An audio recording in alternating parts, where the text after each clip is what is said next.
Hey, what's up mga ka-Ice Master? Magandang araw at kumusta kayo? Pag-usapan natin mga idol yung ranking ni Cuadro Alas at sino ba dapat or sino ba ang pwede niya makalaban para sa title eliminator o kaya sa interim mga idol, no?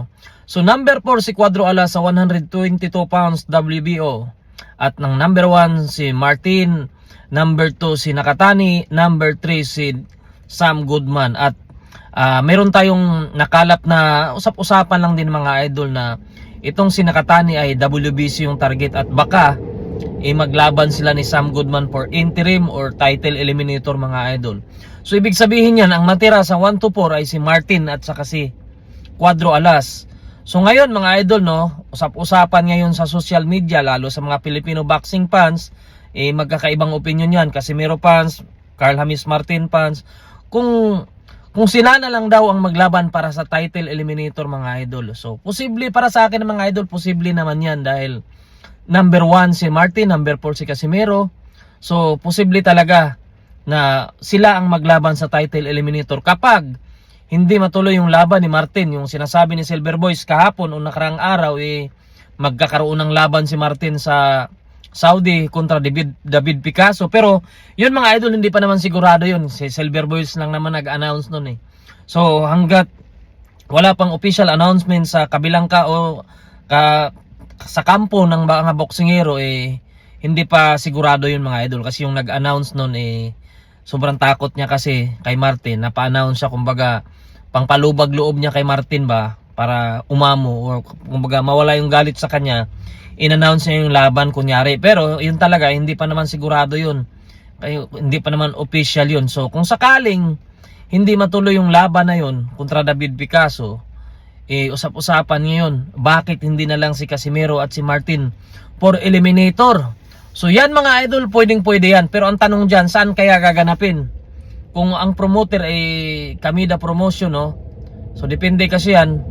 Siguro kung talagang i-order ng WBO yan, so kapag usapin yung dalawang kampo, kapag hindi magkasundo, mahulog sa force bid yan. Kung sino ang manalo sa force bid, just for example, nagkaroon ng force bid at mananalo ang Kamida Promotion. So, si Kamida yung, kumbaga, mamimili kung saan yung venue niyan. Pwedeng sa Pilipinas at pwedeng sa Japan. Pero sa tingin ko, kung si Kamida ang makakuha o si Kamida ang mag-promote, sa tingin ko dadalhin niya sa Japan yan. Kasi nandun yung mga sponsor niya eh. Di natin alam yung mga sponsor niya kung pagdating sa Pilipinas kumbaga ano pa ba yun. Tingin ko kung si Kamida ang makakuha, baka sa Japan ang laban yan. So maganda pa rin mga idol, no? Filipino versus Filipino sa Japan mangyayari. So magandang ano pa rin yan, market mga idol. Para naman makilala yung mga Pilipino hindi lang sa Pilipinas.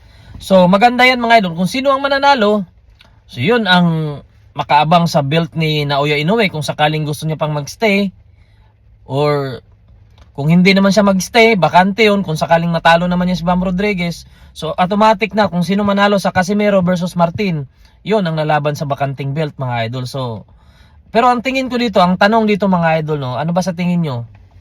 Lalaban ba yung kampo ni Martin kay Casimero kung sakaling may eliminator?